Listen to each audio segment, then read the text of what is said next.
बिस्मिल्लाहिर्रहमानिर्रहीम जी, अस्सलामुअलैकुम। कैसे हैं आप? उम्मीद है खैरियत से होंगे। हम भी अल्हम्दुलिल्लाह खैरियत से हैं। और जी आज जो है हम्बल का रिज़ल्ट डे है।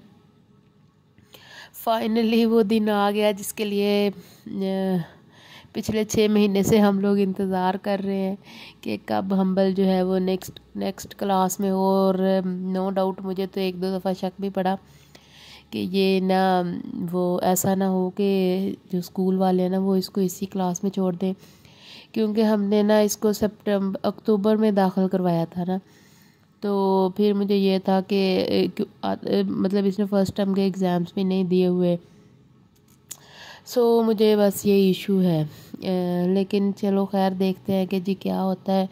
और यहाँ पर हम्बल और मैं जाने के लिए बिल्कुल रेडी स्टेडी। हातब को नानों के घर छोड़ दिया है और अब हम चले जाएंगे। सो जी ये जो गड्डी है ये बाहर निकल आई है और हम स्कूल पहुँच गए हैं। स्कूल में कोई इतना ख़ास रश नहीं था, शायद हम लेट हो गए। और यहाँ पर ना हम्बल मुझे बार बार बस ये बिल्डिंग्स और इनका इंट्रोडक्शन दे रहा था कि इधर को जाना है, इधर को जाना है, मम्मा इधर को जाना है। अच्छा जी रिज़ल्ट निकल आया और हम्बल जो है वो अपने क्लास में 150 में से 148 मार्क्स लेके तो थर्ड आया है, जो कि बहुत ज़्यादा अनबिलीवेबल है। और यहाँ पर हम्बल से प्रॉमिस किया था कि उसके लिए मैं एक सरप्राइज़ गिफ्ट लाऊंगी और ये मैंने उसे सरप्राइज़ गिफ्ट दिया है। बहुत ज़्यादा खुश है वो। और बहुत उसकी ख्वाहिश थी पिछले कोई 1 महीने से, बस उसने मेरा सर खा लिया था। हाथ में पहनने वाला डायनासोर चाहिए, हाथ में पहनने वाला डायनासोर चाहिए। और ये ना अच्छा खासा महंगा आया है। मुझे मतलब अंदाज़ा ही नहीं था कि ये इतना महंगा होगा। मुझे था कि 200-250 का होगा या किसी $1 शॉप से मिल जाएगा, लेकिन नहीं जी ये पूरे 600 का आया है और ये रबड़ का बना है। अच्छा जी और शाम को हम गए हुए हैं यहाँ पे फार्म का चक्कर लगाने। बेसिकली मुझे ना काफ़ी दिनों से बस ये था कि मैंने ना वो सब्ज़ जो प्याज है ना वो खेतों से लेके आने। सो जी यहाँ पर माशाल्लाह जी माशाल्लाह आबादी हुई पड़ी है। जब मैं फ़र्स्ट टाइम पहले आई थी ना, इससे पहले तो तब एक मुर्गी थी जिसके 7-8 बच्चे थे, और अब तो चूज़े ही चूज़े इधर उधर चू चू चू चू रौनक लगी पड़ी है। और ये जी फैशन परेड में खड़ी हुई गाय लग रही थी कि मैं सामने से मोबाइल लेके आ रही थी, उन्हें लगा था कि मैं इनके लिए कुछ लेके आ रही हूँ। और ये जी फार्म का कुत्ता है। पहले तो हमें देख के भौंक रहा था, लेकिन अब तसल्ली से बैठ गया। अब इसने मान लिया कि मालिक आ गए हैं और ये बकरे लिए हुए हैं कुर्बानी के लिए। जी अल्लाह कबूल करे और अल्लाह तब तक इनको सेहत तंदुरुस्ती दे। छोटे हैं लेकिन तब तक शायद ये कुछ बड़े हो जाएंगे इंशाल्लाह। और यहाँ पर इनके पास खड़े होकर मैं बस यही फैसला कर रही थी कि मैंने कौन से वाला बकरा जो है वो मेरा होगा, कौन सा 1 इंच बड़ा है और कौन सा 1 इंच छोटा है। तो खैर अभी फ़ैसला भी कोई नहीं हुआ। और मुर्गियाँ जो है ना वो हमें देख के तो अपने सारे बच्चे लेके ना इधर उधर हो गई। शायद वो मतलब हमसे डर रही थी। और यहाँ पर ये जो पिंजरे के अंदर थी ना मुर्गियाँ, ये देखें जी ये वो जो ब्लैक वाले चूज़े हैं ना वो इतने छोटे हैं, यूँ लग रहा था जैसे अभी पैदा हुए हैं। और ये मुर्गे जो है ना ये सारे मुर्गियों की हिफाजत के लिए आए हुए हैं। और वहाँ पे मुझे अंदर 3 अंडे नज़र आ रहे हैं। मैंने सोचा कि मैं ना वो 3 लेती हूँ। जैसे ही मैं अंदर दाखिल हुई, ये जो ऊपर खड़ा हुआ मुर्गा है इसने छलांग मारी। मुझे लगा कि ये अपने ख़ानदान की हिफाजत के लिए मेरे ऊपर हमलावर हो गया, लिहाजा मैं जी अगले ही लम्हे बाहर। लेकिन फिर मेरे भाई ने तसल्ली दी कि ये कुछ नहीं कहेगा। सो मैं अंदर चली गई और यहाँ पे मैंने जी फ्रेश ऑर्गेनिक एग्स जो हैं वो उठा लिए। और ये देसी अंडा जो है ना ये 30 रुपए का आता है। 100 रुपए के अंडे हैं ये 3। खैर अच्छा जी और यहाँ पर मैंने ये अंडे उठा के तो मुझे लगा कि मैंने कोई मार का सारा अंजाम दे लिया है। और सारी जो मुर्गियाँ थी ना वो अपने बच्चे लेके वो कोने में घुस गई। उन्हें लगा कि शायद मैं उनके बच्चे मतलब लेके इधर उधर ना हो जाऊँ। और मुर्गियाँ जो है ना ये जैसे ही मतलब किसी स्ट्रेंजर को फील करती है फ़ौरन से अपने बच्चे अपने पैरों के नीचे ले लेती हैं। और ये फिज़िकली बच्चों को पैरों के नीचे रखती हैं। ऐसा नहीं है कि कोई ऐसे कहावत नहीं है कि परों के नीचे ले लेना। और ये जो है ना ब्लैक वाली गाय बछड़ा है, ये रिसेंटली पैदा हुआ है 2-3 दिन पहले। तो ये प्यारा लग रहा है, प्योर ब्लैक कलर में बिल्कुल। और ये जी हमारी काउस हैं, इनके ऊपर इनके नंबर लगाए हुए हैं और ये अपने नंबर पहचानती है। जैसे हम लोगों के नाम ले लेते हैं ना, ऐसे ये इनके नंबर्स हैं। और ये देखें मुर्गी कोई 7-8 चूज़े जो है ना वो परों के नीचे लेके खड़ी हुई है।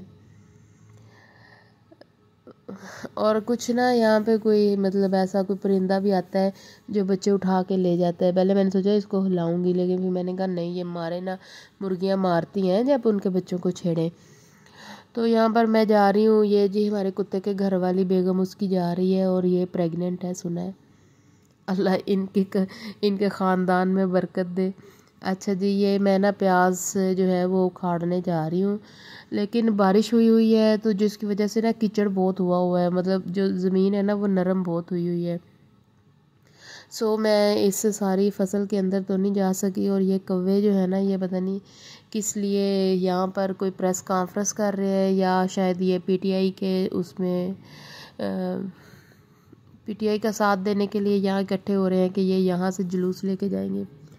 अच्छा जी, खैर ये मैंने साइडों के ऊपर लगे हुए ना 2 प्याज जो है ना वही उखाड़ लिए थे, क्योंकि अंदर तो जाने का मतलब है कि आप खूब जाते हैं, मतलब आपका पाँव जो है ना वो सारे कीचड़ के अंदर चला जाएगा। सो मैं नहीं गई, वरना परली तरफ जो है वो बंद गोभी भी मुझे नज़र आ रही थी, लेकिन बंद गोभी मैंने ले लिया। बेसिकली मैंने क्या करना है, मैंने घर जाके ना तो समोसे और रोल वगैरह जो है ना वो बनाने हैं। तो उनमें मुझे लगता है कि स्प्रिंग अनियंस जो है ना ये बहुत मज़े के लगेंगे, और नो डाउट बहुत मज़े के लग भी रहे हैं।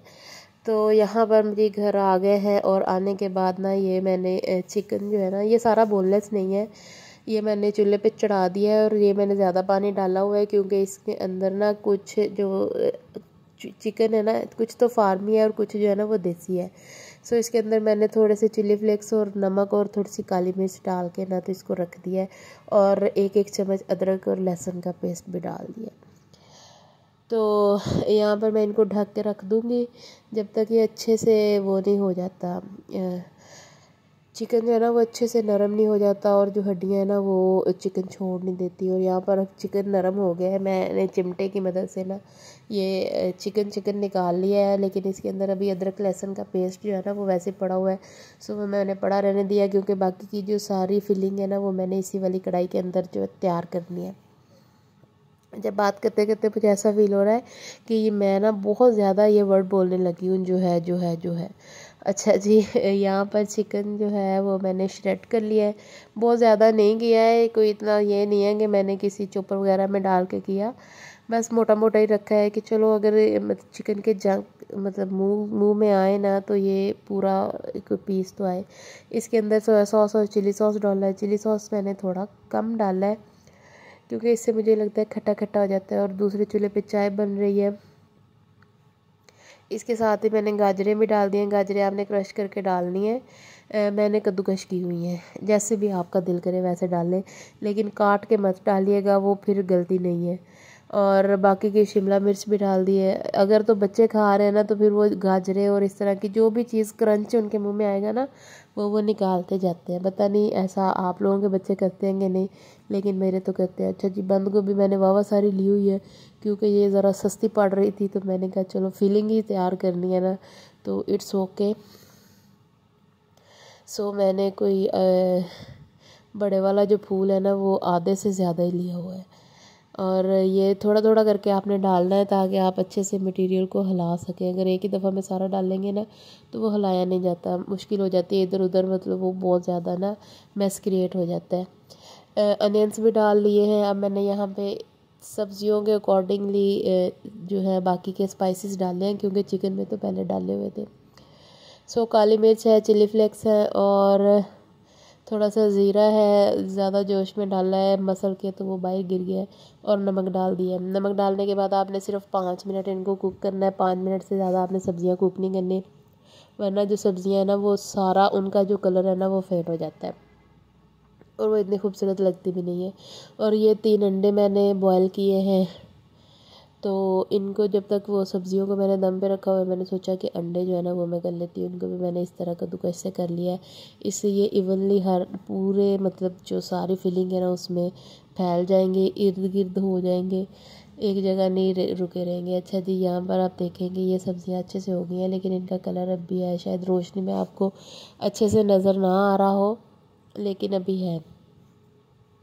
अच्छा, लेकिन अभी इसमें मॉइस्चर बहुत है, तो मैंने यूँ किया है, आपने भी ऐसा ही करना है। इससे आपके रोल कभी भी नहीं टूटेंगे।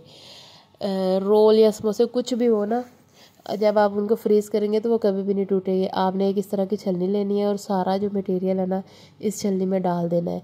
वैसे भी हमने ठंडा होने के बाद ही यूज़ करना है, और आपने इसके अंदर डाल के ना इसको ठंडा करने के लिए छोड़ देना है।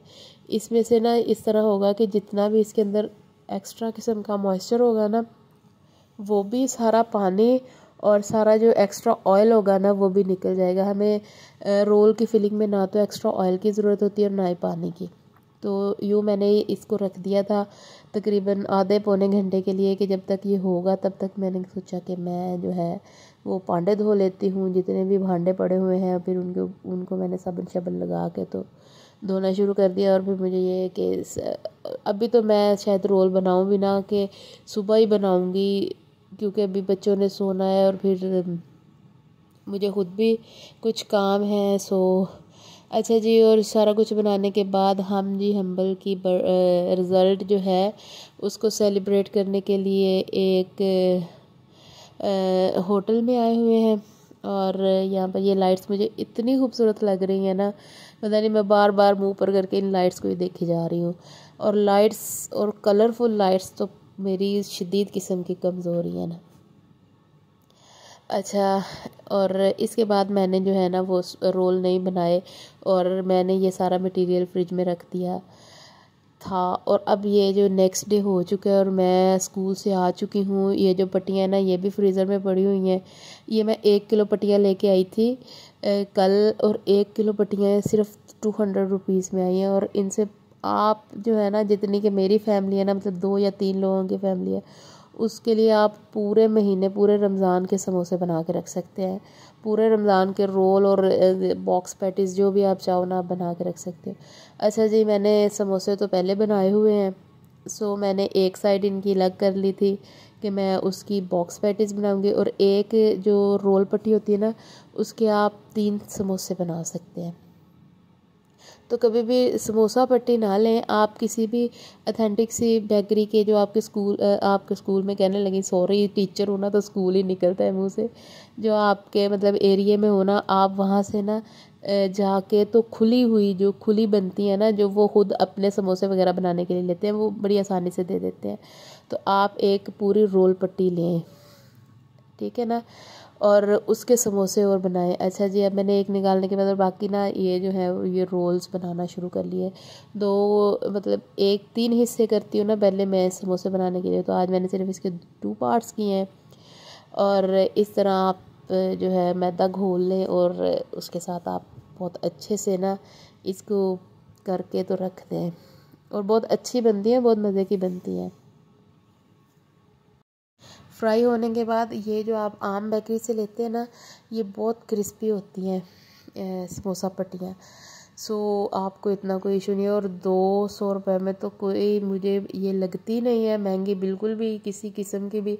आप जब तक घर में बनाते हो तो इतना खलारा पड़ जाता है, ये सारा जो आपका काउंटर होता है ये भी ख़राब होता है, मैदा ही मैदा हर जगह, और पता नहीं क्या कुछ हो जाता है। खैर जी, ये कोई मैंने 50-60 समोसे ये रोल इसके बना लिए हैं।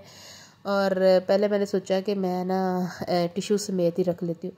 फिर मुझे याद आया कि क्योंकि इनके अंदर मैदा लगा हुआ है, सो ये टिश्यू जो है ना ये मैदे के साथ चिपक जाएगा। तो मैंने टिश्यू निकाल दिया, और जो दूसरे थे ना उनके जो जॉइंट्स थे वो नीचे को कर दिए, जो ऊपर रखे इनके जॉइंट्स ऊपर को करके इनको फ्रीज़र में रख दिया। और ये जो मैंने बाकी एक पॉइंट कह रही हूँ, एक इसका हिस्सा निकाला था ना, उसके मैं ना बॉक्स पैटीज़ बनाऊँगी। मुझे वैसे ये बॉक्स पैटीज़ ज़्यादा अच्छे लगते हैं खाने में। तो जी कैमरा थोड़ा इर्द गिर्द हुआ है, इसको आपने इग्नोर करना है, और इस तरह करके ना आपने इसका एक डब्बा सा बना लेना है। ठीक है ना। 2 पट्टियाँ इस तरह क्रॉस में रख के, जिस तरह स्लीप का निशान नहीं होता, जमा का निशान होता है ना, इस तरह आपने रख के तो इसकी बना लेनी है। मैदा अगर आप अपने हाथ से लगाए ना, ये वाला तो ज़्यादा अच्छे से लगता है। मैंने पहले सोचा कि मैं वो ब्रश से लगाती हूँ, लेकिन मेरी औलाद ने ना पता नहीं ब्रश कहाँ फेंक दिया है। हाथब जो है ना वो किसी दराज में कोई चीज़ नहीं रहने देता। आके उसने किचन में सबसे पहले दराज खोलने हैं, और दराजों में से ना ये सारे स्पैचुला और ये जो है ना ये सारे निकाल निकाल के ले जाने हैं, और इर्द गिर्द फेंक देता है। और जो होते भी हैं फिर वो गंदे हो जाते हैं, फिर वो बार बार धो के यूज़ करने पड़ते हैं। सो जी ये फाइनली हमारी जो इफ्तारी है ना उसका सामान अल्हम्दुलिल्लाह अल्हम्दुलिल्लाह तैयार हो गया। अल्लाह खाना नसीब करे, आमीन। अल्लाह हाफिज़।